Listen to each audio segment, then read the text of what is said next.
Hello and welcome to ElseNerds, a production of Galactic Networks. I'm Gregor Sprague, and joining me is Beatmaster. Corey is off for the month of November, I think, doing NaNoWriMo.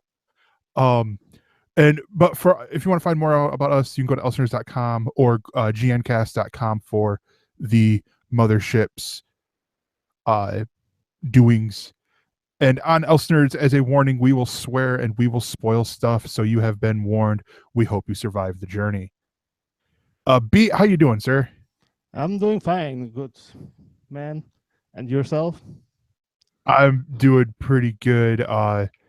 Yeah, last week was interesting. So I think that was the first time because we were gonna have a show last week, but it was weird because I can't do Friday because I went to a friend's party. They had a Halloween party.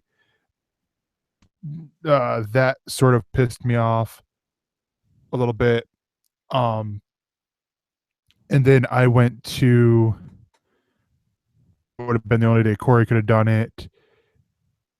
And then it was like, all right, I can't do Tuesday, can't do Wednesday with like work related shit. And then Thursday I went and saw Doctor Strange, and Friday I'm like, I ain't feeling all that great. Let's just hold off on the show.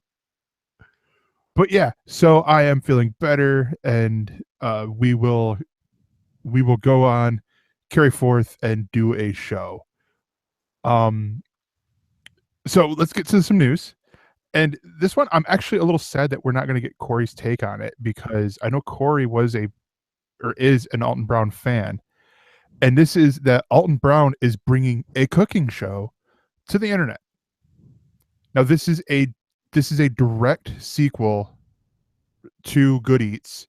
He mentioned this 2 weeks ago on Facebook, doing a Facebook Live thing, and you could watch the video, and it was mainly him taking suggestions from the fans, from the people who are watching live, which was great. It was great to see that. And he mentioned that he didn't want to show, or he didn't want to call the show what was it? It was like but that's another show, and just do videos on the things that he said during Good Eats that would have been another show, because that sort of pigeonholed him. Okay. And he also said that he didn't want to keep it on TV because of the fact that he has full control when it's on the internet. There's not the, oh, well, can you do another chocolate video? We love them chocolate video episodes of Good Eats. Or, anything like that. It will be coming out. It won't debut until sometime in 2017. But I'm really excited for this. Beatmaster, do you even know who Alton Brown is? No, I read up the article on Engadget, and most reality TV I'm oblivious to, so I don't follow the characters or the persons on it. But the thing that caught my eyes, the thing that you said, he's now shackle free and on the internet and can do edgy stuff, or that what do you expect from him? How he utilizes his new freedom? Is he gonna run out of ideas and just go with profanities, or what's his? It's so let me explain a little bit what Good Eats is. Good Eats was his cooking show, and the reason why I came to it so quickly when I had finally gotten the Food Network is it wasn't Julia Child's like, now today we're going to make you a souffle, and and doing step-by-step instructions on how to do things. Those are fine. Those are good. Those, if you like those type of cooking shows, great.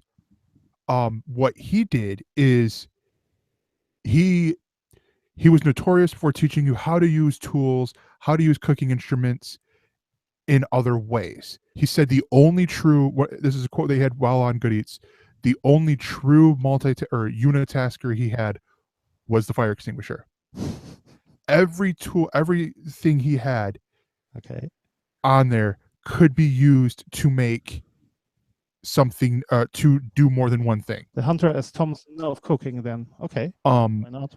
He's basically like the Bill Nye of the cooking world, because he broke down the science of things, and like for example, what makes a lemon meringue pie a lemon meringue pie, and you know how to why you want to do these things, and Wasn't there and all that. And I'm just like, okay, it was fun. It was like you're learning here, but yet you don't feel like you're learning. It's why I loved Bill Nye.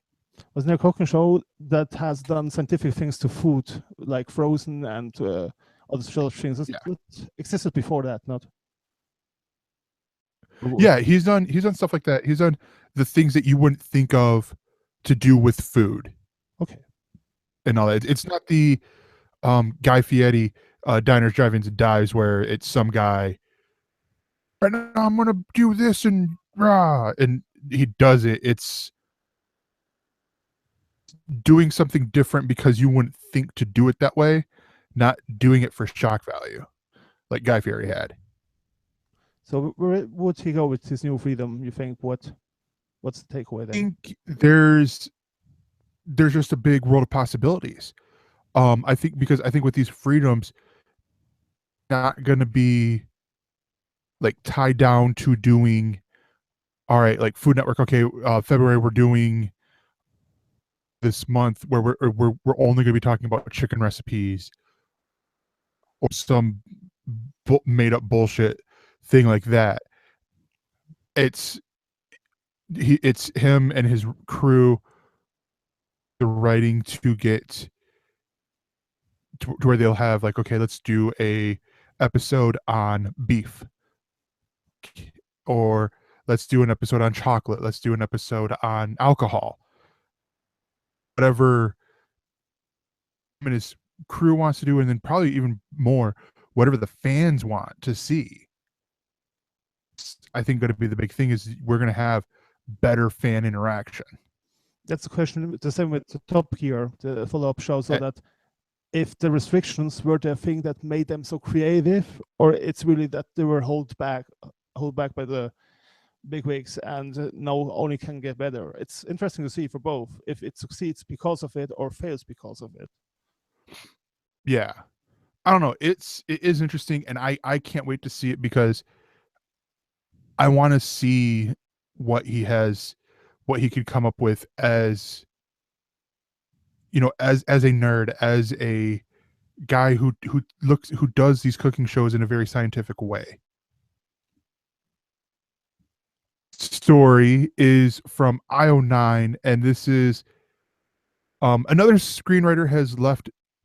It has to be a TV show. So B, you are, out of the two of us, you have read Sandman. You probably know more about Sandman than I do. So why don't you take the lead on this story? Okay, I'm not going to go into Sandman specifically and bore you with things we already talked about or you heard from various gaming fans, because if you meet one, you're going to know in 10 seconds because he's going to tell you. So we're not going to go there. But the interesting thing is that such a project landed with New Line Cinema that you maybe recognize as a great source for horror films like the Elm Street movies and others classics, but they have also had made some changes, and when they got the gig for doing the Lord of the Rings, they said afterwards that the finances, the budget, that it was a loss, each Lord of the Rings movie. So they're accountants, and they're trying to get money out of the movie production itself, not really caring that much for the intended product. And that's what is my takeaway, that Neil Gaiman and other previous persons that were involved all see that already where's it heading to, and that it can't really go anywhere on the movie because you have to split it up after 2.5 hours,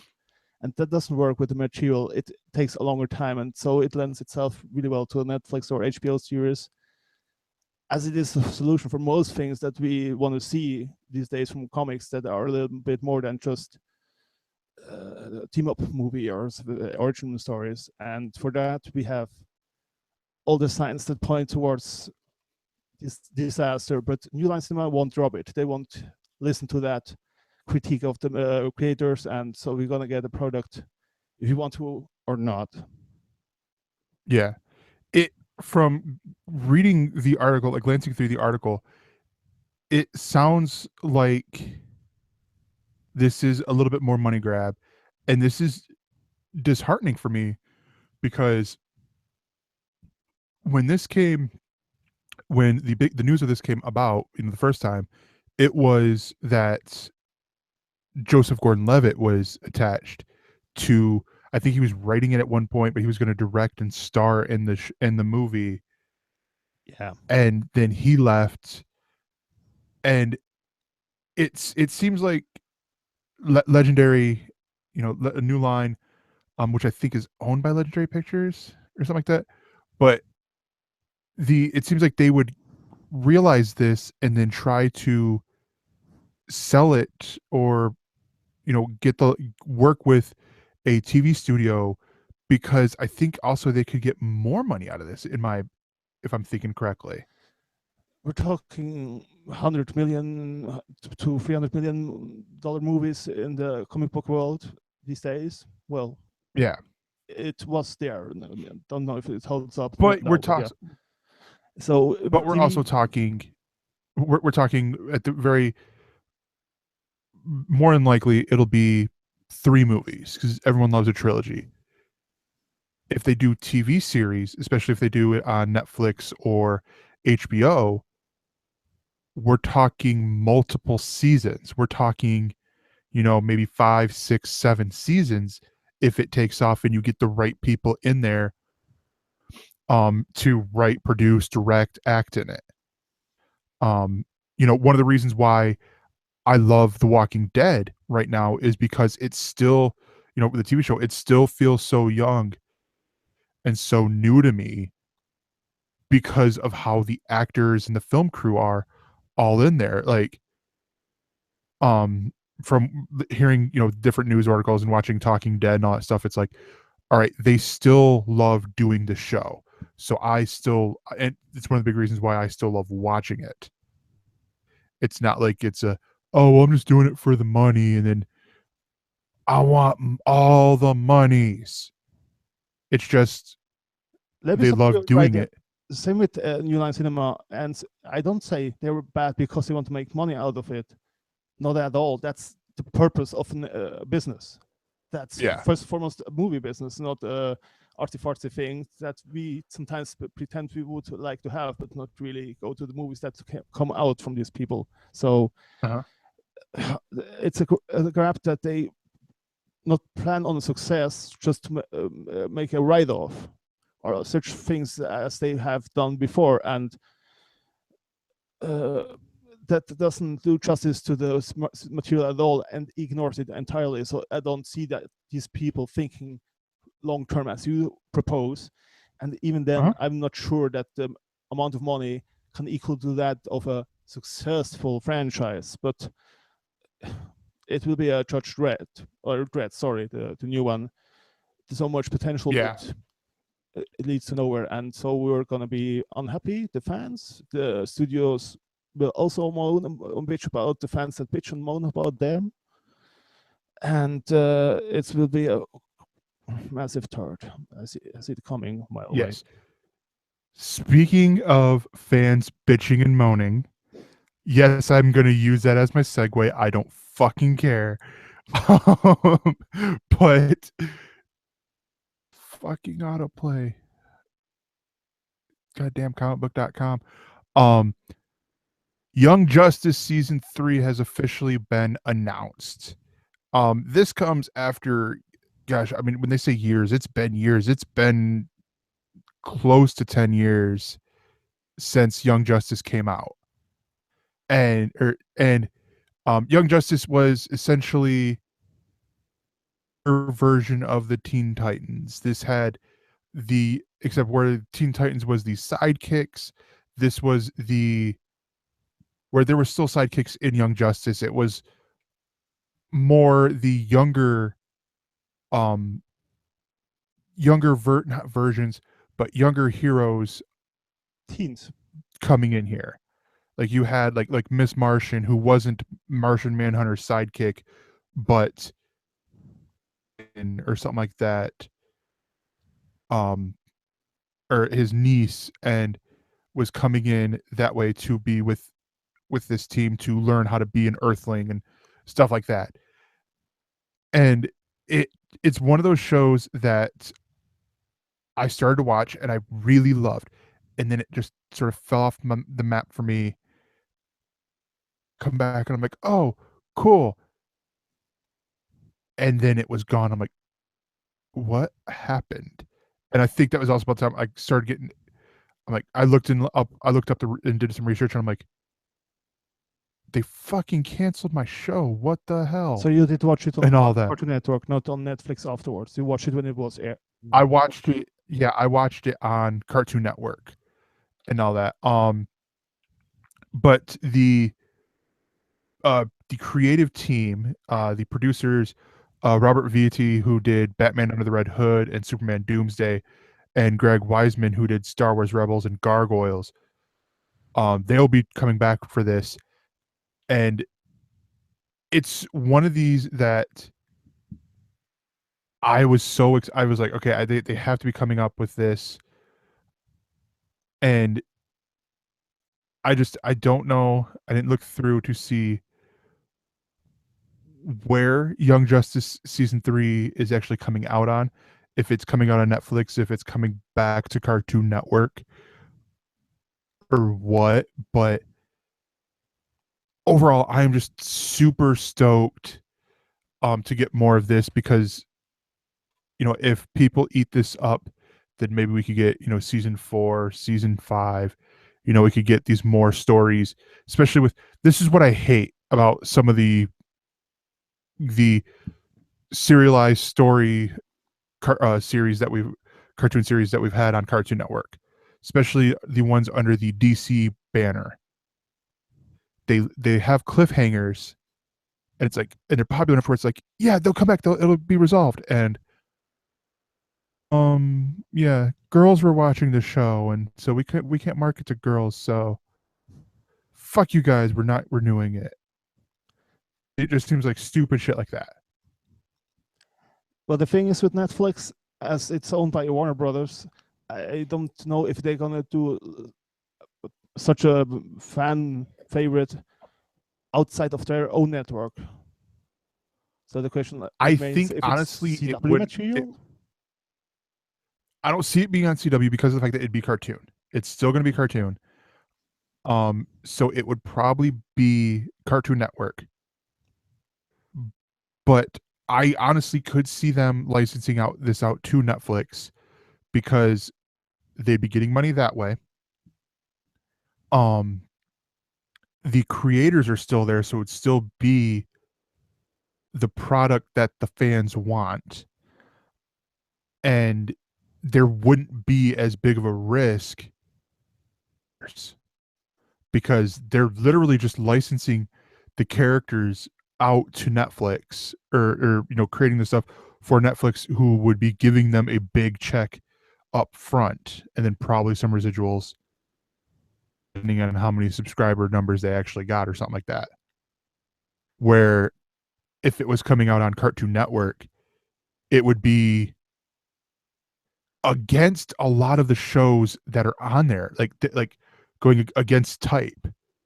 Like even Steven Universe, which is the closest one that I could think of. Steven Universe is still 15-minute episodes, and where they do have serious episodes, a majority of them are light are lighthearted episodes with Steven just going around the neighborhood. It's not, all right, there's these aliens that are invading and we got to stop them. I mean, you look at look at Teen Titans Go. It is just joke after joke after joke. Now, I'm not saying it's bad. Don't get me wrong. I'm not saying any of these shows are bad. I'm just saying that right now it doesn't seem like Young Justice season 3 would fit on Cartoon Network. Netflix is the be all for all these things. I just not sure that if they want to be that, or just want to say, okay, we want to come up with our own stuff. But if they have exclusives, of course, that's another value for them. Just another jewel that they can pitch to people that aren't sure if they have enough content for them to be interested in. I think Warner Brothers has enough common sense to know we might come back to that.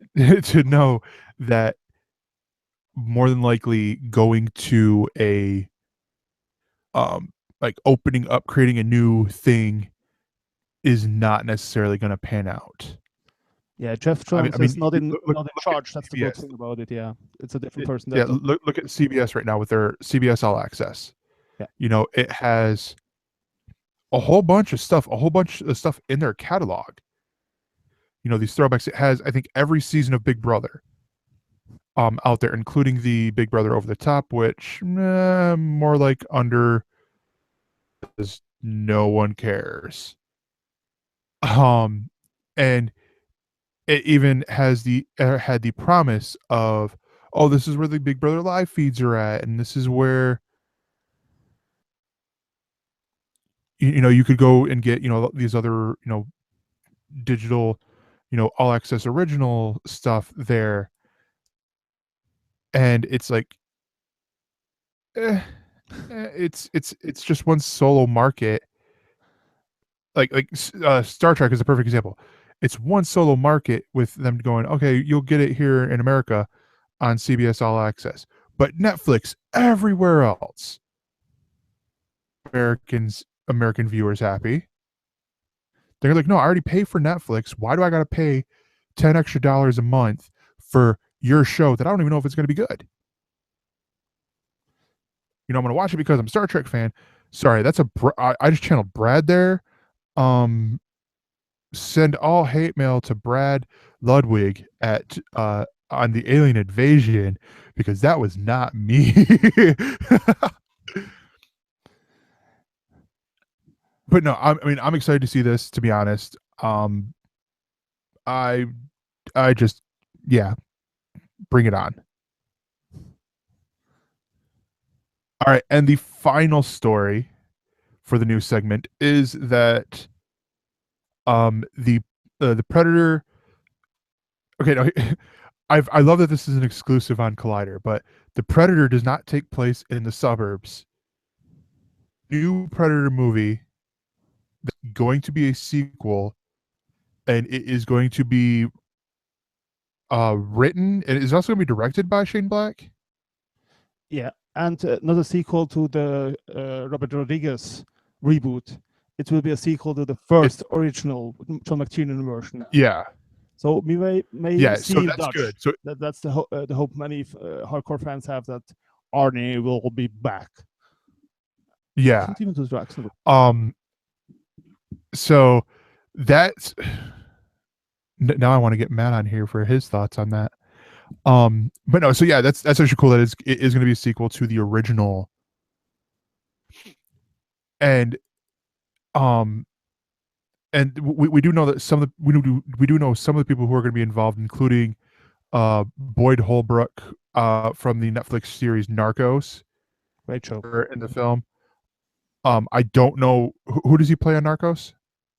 It plays one of the federal agents that are after him, after Escobar. Okay.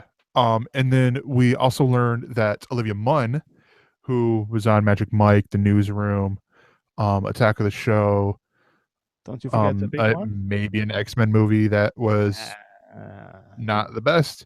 Yeah. Is in talks to join the ensemble. And so this is actually interesting for me to a degree, because I'm not exactly I haven't seen the first Predator. Like, I've seen bits of it. It's like I have respect for these movies, but it's not like, okay, I'm excited to go watch it, sort of deal. Just for the listeners and viewers, I'm usually in chat and communicate that way with the people, but I can say here how many times I had to gasp at movies that I thought you had to have seen, but then then remember how young you are or how old I am. So yeah, Predator, it holds up for good fun. Watch it with some pals and have a good time. And you have a government. Beat, there's a problem with that. My pals live across, all over the world. Like, I got a pal right now in Switzerland.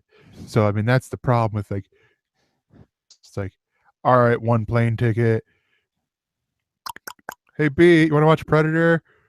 It's not like there are pages that provide that service, but that's another topic on itself. No, but the first movie, John McTiernan did also Die Hard, and he was a guy that was against the showing of use of weapons and heavy action just for the fun of showing blood and carnage. And then he went into Predator, and you see there's an iconic scene. You have seen that clip where they just saw down a jungle with their guns, with their heavy guns, and shoot down and think they're gonna hit something. And that's just to show the machismo and anything that's wrong with it. And people, like kind of like with Starship Troopers, just got the wrong impression and thought that was a great gun show and loved it because of it, even though it was made as a satire on a certain level. So it's interesting just for that reason. But when you have some behind the scenes stuff on the DVDs and other things, you can delve deeper into it, but we don't go into here. The main thing is that he also shared with Collider what he has in mind to do with the sequel, and it's interesting that he doesn't want to go the typical route of sci-fi horror. It's the part that he want to insert is fun, and it should be one truth and about perceiving things that human beings very seldom get the chance to see. That's speaking out of the point of view of the characters, not from the viewers. But he wants to bring in a different slant. And did you like Iron Man 3 as out of the three out there? No, yeah, I don't think I've found a Marvel movie that I haven't liked. And I'm including the Sam Raimi Spider-Man films, the the X-Men films, anything that was made by Marvel, with the exception of Apocalypse, which I haven't seen. I haven't seen the second Ghost Rider. Last movie. Those are like out of every or the Edward Norton, but that's more of. That's a good one. Like, yeah, I caught it weird. Like, it was at a weird time. But I mean, honestly, I looked at the Iron Man 3. That was a good. That was a good story. It was a different story because it wasn't. That's the point. He has a different angle and brings it into the existing premise and doesn't change it up that you don't recognize it, but you see that he brings a different tonality and everything. So I'm good hopes that the thing goes much farther than Rodriguez did. Though, if you haven't seen that one, the new one, it's also a fun thing if you want to see Adrian Brody in his prime. In his prime. Nice. But yeah, I mean, I say I haven't seen it. It's not like I'm not excited to go to see the movie. It's just like all right, it's one that I will go see it more, and I will more likely go see it in theaters if friends are like, "Hey, you want to go see Predator?" I'm like, and sorry for reminiscing in the past, I forgot to delete there that it won't be about the Predator being in the suburbs like some THR report did have a source that told him that, and that will not be the case. Ensures us that won't be that. And just to completely tell the story that we began with, that won't be the case. So it will be a different setting that what you may hear of different pages. Yeah, exactly. So now that is it for the news, and we're back in. This is Nerding Out. This is where myself and Beatmaster will talk about the things that we've watched, listened to, that we've been nerding out over the past week. And Beat, I'm gonna let you go first because mine we'll go chronologically here. How about that? So yours came out before You have mine, the so better you get to go seen the better first. movie. It's okay. We can say that openly. No, This is on my list. I do want to go see Star Trek Beyond, mainly because I want to be like, oh yeah, that was a really good scene.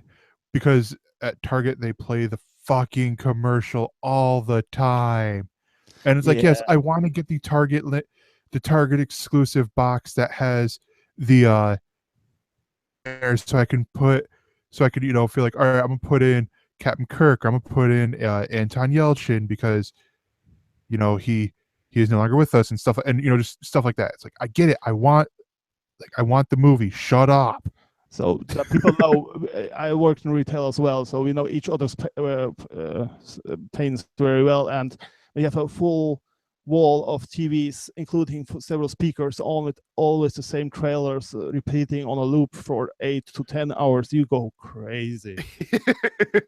But the other part, it's I would, to be honest though, I would take yours because yours at least is in a different language.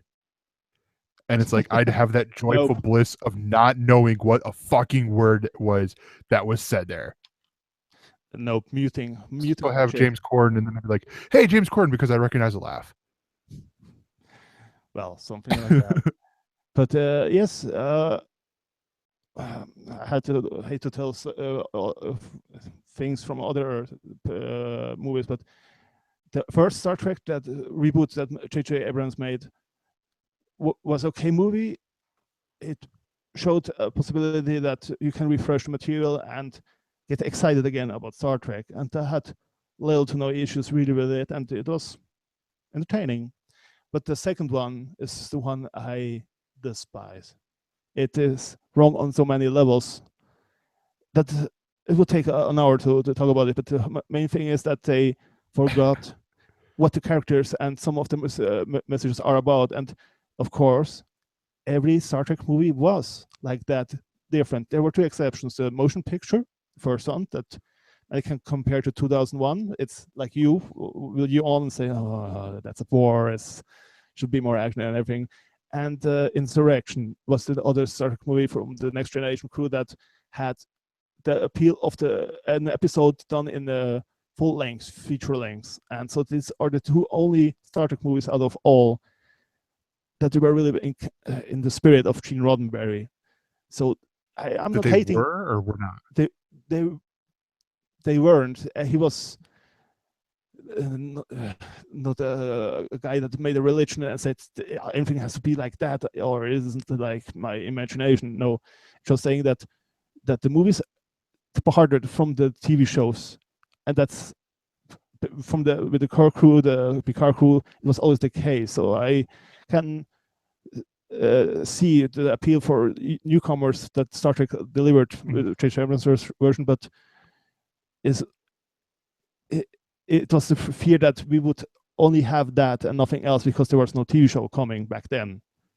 Yeah. And with the second movie, it was like seeing Spock punching a guy out of rage and other things that were so not in what we were expecting from the Star Trek, that I had the fear that that's all we get, a regurgitated thing that has just visuals and lens flares that you can see any scenes. And so it was that for me. Then Star Trek Beyond came up and they said Justin Lin is going to direct it. I was like, fuck no. I saw the trailer. I saw a motorbike going, Kirk riding motorbike through the scenes, and was thinking, is this Expendables 3 or is that Star Trek? And then we heard Beastie Boys again. It was Fox. Yeah. Why? And then I didn't had any expectations of the movie. didn't plan to see it, and then went in like an off day, and there was almost no people inside, so I had the whole area to myself. And there were moments in this movie, can't spoil that much, that I was really standing up and fist pumping, saying that's what I want to see from the things. And all the things that in the trailer made me think that will be a shit show beginning to end, it turned around all the expectations. Thankfully, Sam Peck was really aware what was wrong with the previous ones. Couldn't say it openly. He always defended it, but he conceded that there were things that could be optimized. He's a nice guy. He won't go against the stream and say bad things about other people. So I respect him just for that alone. But he did a good job there with the script, and it felt like something you can build up to. The other things weren't like that. They were like standalone Star Wars preview shows. But this movie had a story that you wanted to follow through, not just get from one point to the other. You had the evolution of characters. You had much more scenes with the Bones that were priceless. And in itself, the elements that they brought in to freshen it up were fully serving the story, including the using sabotage from the Beastie Boys. They put it in the movie in a way that it was logical, that made sense, and it was they were like, okay, I'm ready to accept that shit. I love Beastie Boys, but well, the anachronism was well explained, and even a small note that he said a good pick because somebody else picked it as a song to combat the enemies, and he in the first movie, as a child when he was running away in a car, was listening to that same song. So it went full circle with the first one, and then I can still get along with Into Darkness. It doesn't change the opinion on that, but when you see it as let's go from here on out, then you get a better experience, in my opinion, than threading through Into Darkness, because it doesn't really matter in the context. Yeah. So I will say that I do like to hear that or not Into Darkness, that Star Trek Beyond does have, because that's the fucking trailer that they play in Target all the time. It does show off that in Bones, and it is done to the Beastie Boys, and it's like, and I'm glad to hear that it makes sense. Aspect that I didn't like with Suicide Squad, threw in Spirit in the Sky just because they were in fucking helicopters. And I'm like, no. It made sense in Guardians of the Galaxy. That or the sensibility of the trailer park guys, that's not. You're stretching here to put, oh, they're in choppers now. Let's put in something that talks about the sky. Lucy in the Sky with Diamonds? No, that's too cheery. What about okay, let's do that one. Sort of deal. I have no idea what the fuck that voice was, but I kept it. I'm doing it. They should have magic carpet ride, but that's not. Yeah. Just the only thing that made me sad that they had Idris Elba, such a actor in our days, maybe one of the finest we have, and then he was not written poorly, but there wasn't much to there. It had a little bit thing of the Marvel villains, but even then they explained his reasoning from a dumb brute to why he became what he is and what his back history is. I can't spoil that because it comes at the very end.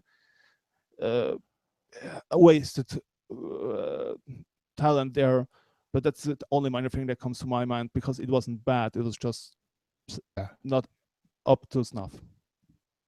Oh yeah, that's understandable. And hopefully they'll be able to do better writers for the fourth Star Trek movie in the Kelvin universe or whatever. Yeah. They thought, And Evan is asking, thoughts on Sulu being gay. For me, I don't care. It's like, okay, congratulations. You know, whether they did it for to George Takei or what, it's like, He okay, himself said they did it for the wrong reasons because of that, because it was not the character, it was the actor that had that. But even that, they treated it very well. It was off scene, just a small hint, and done. And then say, what's the fuss all about? And you get over it. It's like I had with the trailer problems. It's a minor thing that you burst in, making out of proportions, and then in the end, it was nothing. yeah. So I don't know. Um, so my movie, okay, B, or before I go to my movie, so B, would you recommend this for other people? How would you rate this? I give it a 7.5 out of 10. That's a good one because I never give 10s. And buy the DVD or Blu-ray. That's the link that is in the show notes. Be helpful to the GN Cast Network and provide us there with some money, please. Bang, cheap pop. Sorry. All right, so my movie is one that is currently in theaters, and I believe said opening weekend made $32 million, of $9.75 of which was from yours truly, and that is Doctor Strange. Now, the spoiler-free review of this is movie in 3D. If you can, see it in IMAX 3D, see it, but at the very least, see it in a 3D theater where the brightness is changed, so you're not watching an overly dark movie because, oh, and also don't take drugs before watching this movie because you will have on here. I don't take drugs, and I'm like, I am tripping balls, man, throughout some of the scenes here. Um, so this depth review, you will be warned. There's spoilers here, so or there, you know, so you are warned. This movie, if you couldn't tell by the spoiler-free review, um, the I really enjoyed the actors. I enjoyed everyone who was in here. I did not have any qualms with Benedict Cumberbatch's American accent. I felt like it worked. I was that was one part I was, excuse me, a little worried on. The fact that he was in a movie 2 years ago where he was playing a guy from Boston, and I didn't see the movie, but I just saw the clip. I think the Daily Show. It's like either like the Daily Show or Graham Norton, and they played a clip, and I'm like, can you better? Like it was. I didn't like that accent, but this one I'm like, the fuck, he's British. Like I didn't know he wasn't. Like it was. I forgot that Benedict Cumberbatch was actually British. In this because it was that convincing to me. Um, there's a couple Easter eggs that were mentioned throughout the whole thing. Loved the most was and this is an origin story for Doctor Strange, but the one I loved the most was the Civil War tie-in. I can foreshadow thoughts. I'm like, we're gonna have a great little Easter egg where Tony Stark punches Doctor Strange. One of the case files was Rhodey that he was going through in his car while he's like, all right, next one, because it was like a 34-year-old military man. And I'm like, wait, what? Are you serious? Oh wow. It's like next, don't even care. Apparently there was also a Easter egg for Captain Marvel, which was neither confirmed nor denied, but I missed. But I like this movie. It was really great. It was really um like how they told the story, how they did the dichotomy here of of the Doctor Strange as a doctor, and having all these things, having this extensive watch collection, and living in this this big high-rise apartment in New York, very much like he has money to the desperation of getting his hands back. And then you get to the him going to work with the Ancient One and learn how to do magic. But anyways, and we're back. Sorry about that problem there, folks. Like I was saying, the mirror dimension is seen in the trailers. It's wherever you see the New York going in 90 degrees, and how they did that. I really enjoyed that. Great fight scenes that screen, but they did it in such a way that you wouldn't. That I, for one, want to see how they did the green screening. Just to see like if they did layerings or what. But yeah, the visuals were stunning. I love the story. I love the two end credit scenes. The first one, but it's the one that Taika Waititi directed for, and it's a setup for Thor Ragnarok, and then the other one for a Thor sequel. And if you missed the second one, it's okay. Well, if it's okay if you are a comic book reader, because it doesn't surprise you, especially when getting a being recognition for, like, in the animated credits, actually a cameo. It made sense more after that second credit. I'm like, oh, that's why he got credit. And also, there was another little Easter egg that I will share of don't text and drive. They put that in the end credits, and I'm like, well, it makes sense, because essentially he was texting and driving while driving a really expensive Lamborghini, and then crashing it. And I'm like, oh no, the sadness, so much wreckage. But yeah, I would highly recommend you go see the movie. Have it in the winter movie draft, so I have no skin in that game of go watch it. So let me be the Grinch here and give you three questions, but you can say if it's okay or not. Is the villain worth it? Is it a real villain that you love to hate? That has some real reasoning behind him? Yes, I would say so. With the Caecilius, I believe it's how you say his name, the Mads Mikkelsen character. He's not a villain in the aspect of, in a way, where it's like, okay, he is doing this against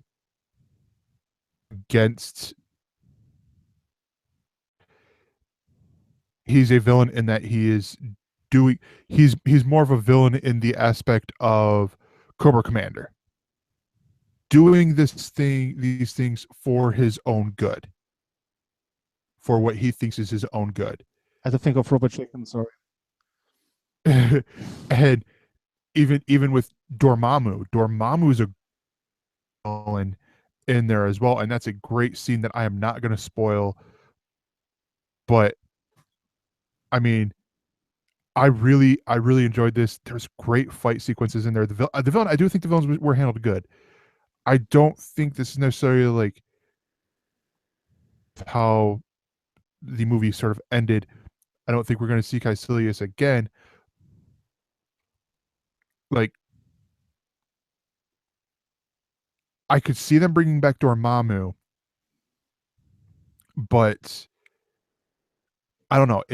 I like they've set up it with with other villains that, again, if you read if you know the comics, you can tell who is going to be the next villain.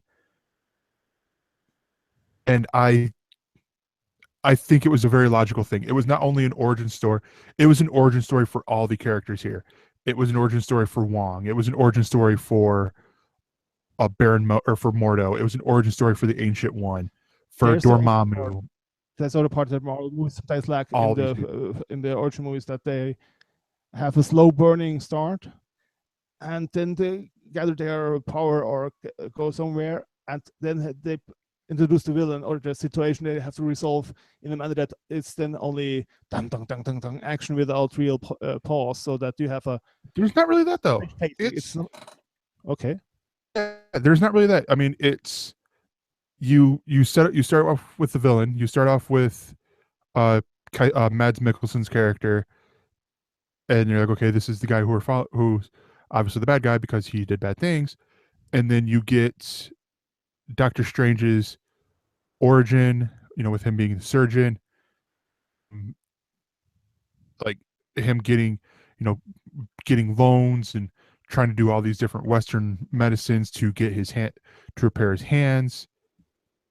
Then going to Kathmandu to be trained by the Ancient One. See him learning, like just learning and learning and learning, and then comedy ensuing in that way. Especially once he is able to get to use magic, to use the sling ring, which is the goal. It's the thing where you see them, they go like this, ring on, and they open up a portal. And Fingering in the portal. That's a new term. Okay, I've got to share this one part because there's a thing with Wong, because he's just called Wong. He's played by Benedict Wong. And Doctor Strange is like, so it's just one name. You don't have a last name. You don't have a first name. It's just Wong. It's like, yeah. So like, or Madonna or Beyonce. He doesn't react to any of this. And he's like, my people think I'm funny. I'd love to hear you tell a joke. Like there's that moment, and then they cut when Doctor Strange is trying to learn, and he's wanting to learn from these forbidden books, and it's behind Wong, who's listening to Beyonce, I believe he's listening to Single Ladies. And he just got like using the sling ring, hand come in, grab a book, pull it out. He's like, sort of deal. It's great comedy, great moments. I don't know. It's one of these with hearing Dan Harmon wrote some of the stuff for here. It's like, okay, did he write all the comedy parts, or like I have to imagine some of this was C. Robert Cargill and the other two writers that were involved with this. Well, I plan to go see it anyway. Just thinking aloud what the usual weaknesses are, even of movies that I really really like Guardians of the Galaxy, but you have to recognize some things that Marvel repeatedly does, and that's the thing that they even waste female characters, that they don't write them really interestingly. Like I heard the love interest isn't really deep in this movie. She's not the deepest. Like she does have some depth to her, because she's his former love interest. But I'm trying to think like if she'd passed the Benchel test. I think she does, but she's not used a lot. It's, and I'm blanking on her name. Not Amy Adams, Rachel McAdams, her character. And I mean, it's not, she's not bad or anything like that. It's is what she is. She's no chain like here. Thor. Isn't that bad? Oh yeah, she's not. No part. Oh, help me! I'm the damsel in distress. And it's more Night Nurse than it's more Rosario Dawson in the Netflix series with all these. Okay, and which is great. I would prefer that over the Jane Foster of I'm smart. No, I need help by a hunky Australian as guardian. Sort of deal. Yeah. Thor Ragnarok. That is Doctor Strange. That is currently in theaters, and that is it for nerding out.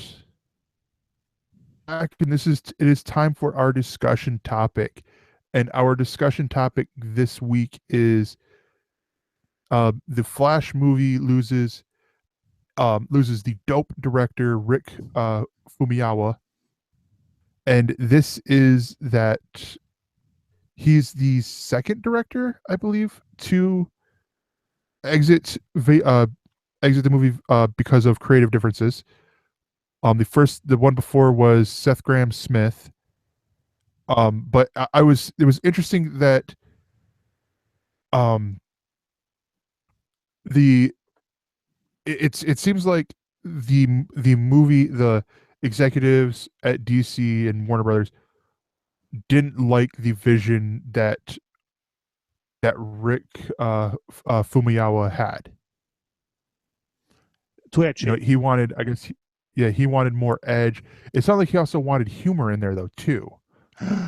Um, but I don't know. I'm so interested. I'm so interested to see who they get because now they've got what 5 months, 5 6 months to get a director before they could start pre-production. Or no, before they start the film. Their start date's in March for filming for it to be released next, March 16th, 2018. But I mean, yeah, I don't know. This is worrying me a little bit here because of the fact that, I mean, there's a busy guy, busy young actor. So, and like he's got, a commitment in July from what the article says. And it's like, are we going to see the Flash take a back burner here? For various reasons. Yeah. Could the Flash be DC's Inhumans?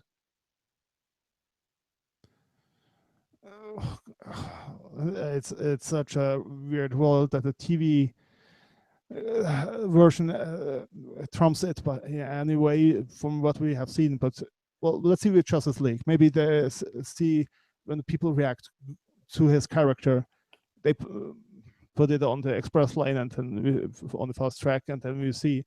But always these creative differences are always around. Marvel had it too with Thor 2 changing the director Metro, and we had the same with Ant-Man. Yeah, and it's nothing unusual. It happens to movies, but the bigger vision that seems still to be lacking there in the higher ups. And Jeff Jones, who's overseeing it, had written him for over a decade or along that, and he knows the material, he knows what the character is about, but he isn't the director, and he is, for the lack of better words, not he doesn't adapt. He never did bring something from the pages to the screen or something like that. So yeah, who is the person there? We always come back to that.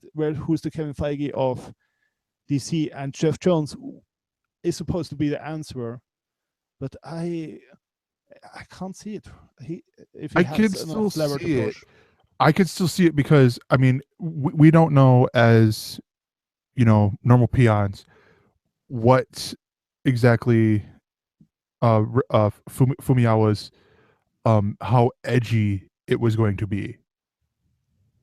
Edgier than Suicide Squad will be an accomplishment. So yeah, why?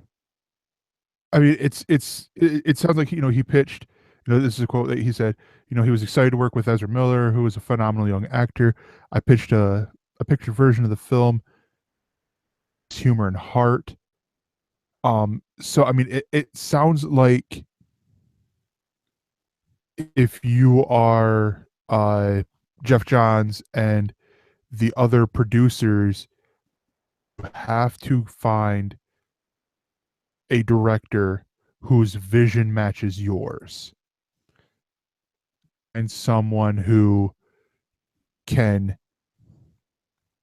they're not gonna, because maybe Rick Famuyiwa, I'm blanking. I'm butchering his name, and I apologize.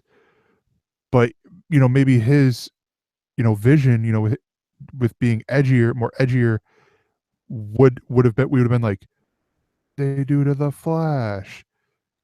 You know, I would rather them no like saying no now than all right, let's do it, and then it get destroyed by the audience, it get destroyed by the fans going, because I know plenty of people Alan, who love the Flash and would hate, just absolutely hate, to see the Flash a way that is not the Flash. Where yeah, there are a lot of people who like Batman, who like Superman, and didn't like the takes that were made with the movies. They step different because of the fact that they're too popular. There will be people who are like, I'm a Batman fan. Do you read the comics? What are comics? Sort of deal. And the things for kids, and it's like, you watch the movies, you only watch the TV shows, you only watch the cartoons and stuff like that. Yeah.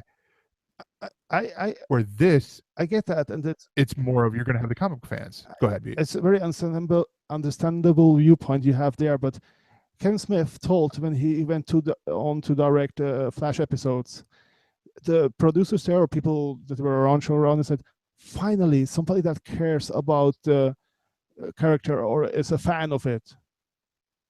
Then yeah. Oh, so it was always a paying gig for the other ones, and they just did their bloody job, but bloody well.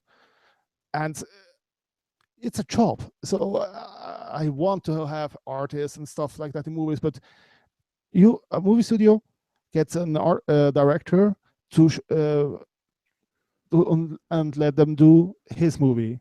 When you go into a franchise movie, they don't call you as the visionary. They call you as the working director that executes the moving targets. They always change with every new movie. They say, oh, we missed that point, we need more humor, or we need more edge, and no, we toned it back, it was too much. And so there's a difference, and that's just how things are. That's nothing bad or nothing good, is indifferent. But then there has to be someone that screams bloody murder when things go or and Jeff Johns is supposed to be that person. And whatever I have read of what he did on page, like Goyer, he was also involved in comics, writing them and everything, but he isn't the best shepherd of the movies. So you can't be too close to it to recognize it. And for that, I give him I hope the best, because I love Flash, as most people do, even before the show, but even more after that. But we will see with Wonder Woman, because if that doesn't break that limit, they see their threshold, many things will get a back burner, not just Flash. So it doesn't matter. More likely if Wonder Woman doesn't do well, then I could see them going, all right, we're starting over, we're recasting, and we're going to do a Batman because it's safe. They might actually just keep, okay, we're going to focus head on into the Ben Affleck Batman. But then it's like, at that point, you then have to go, okay, to step back and organically think of how, actually think about how you're going to do this extended universe, and don't announce the whole plan for the next 7 years. Okay, we're doing this movie. And then if that does well, all right, now we're doing this movie. And then, and you work from there. Yeah. We don't want things to fail. Just don't get that impression that we're fans of one or the other comics. We're fans of comics. No. And we are fan. I'm a fan of art. Yeah. I am a fan of art. I love reading comics. In fact, right now, the only thing that ticks me off, and it's more because of the fact that it suffers when I do my segments for Galactic Radio. I do not like DC's. We're going to do two issues a month. because it's like, hey, Gregor, can you get the thing? Because I'll forget. Can you get me the latest pull list? I'm like, all right, let me check it out. Fuck.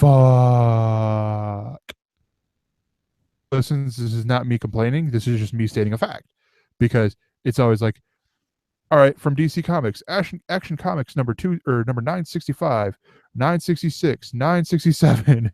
Because every time it's like, but no, I mean, it's, I want to see great things. I'm the optimist. Growing up, I was the kid who was like, I actually like the prequels. Looking back at them now, I'm like, but that was true because I was 11 and or 11, 14, and 17, I believe, when they came out. Or no, 10, 13, and 16, that's what it was. When they came out. And I know I'm dating myself. I'm making you feel old there, B.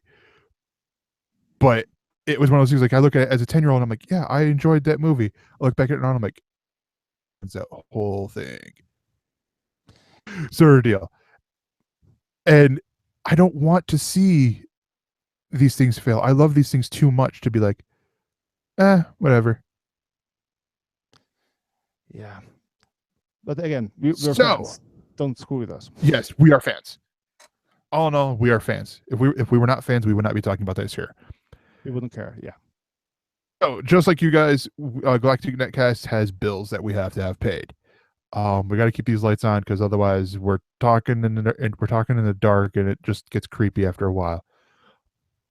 So I'm going to share 2 ways that you can do this. You can support us on our Patreon at patreon.com/Galactic Netcast, I believe is it, or the simple one is going to be the link for both.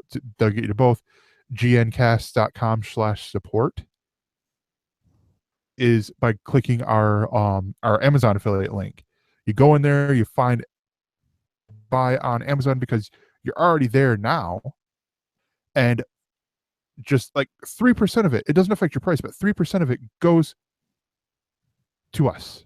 Make money. It's to help Dave keep the lights on in the place, to keep Galactic Netcast afloat and all that stuff. And again, I encourage you, go, if you want to do the Patreon thing, that's great. Go to the Patreon thing. But the big one for us is the Amazon, because you're already shopping on there. It's like, why not take some money from Jeff Bezos and give it to Dave Nelson? You could contact us by leaving us a voicemail at 805-328-3966. We encourage all calls, all emails. Or you can email us mail@ElseNerds.com. All subscription options and links can be found .com/subscribe, including a way to get onto our Slack channel, much like Growly Bear did. Got on there recently. Welcome to our Slack channel there, Growly Bear. And you could join. You could find all of the Galactic Netcast stuff or network stuff by work. And you can follow the show on Twitter at ElseNerds. I'm at that Gregor. Corey is at Don't Ask Comics, where you can find all his stuff. And Evan, our producer Evan, who has been sitting there listening to us, is at Mr_Fusion. And Beatmaster, you can find everything about him at Beatmaster80. The only thing that's left to say is this has been a Don't Tell Glenn production. We will see you guys next time. Or else.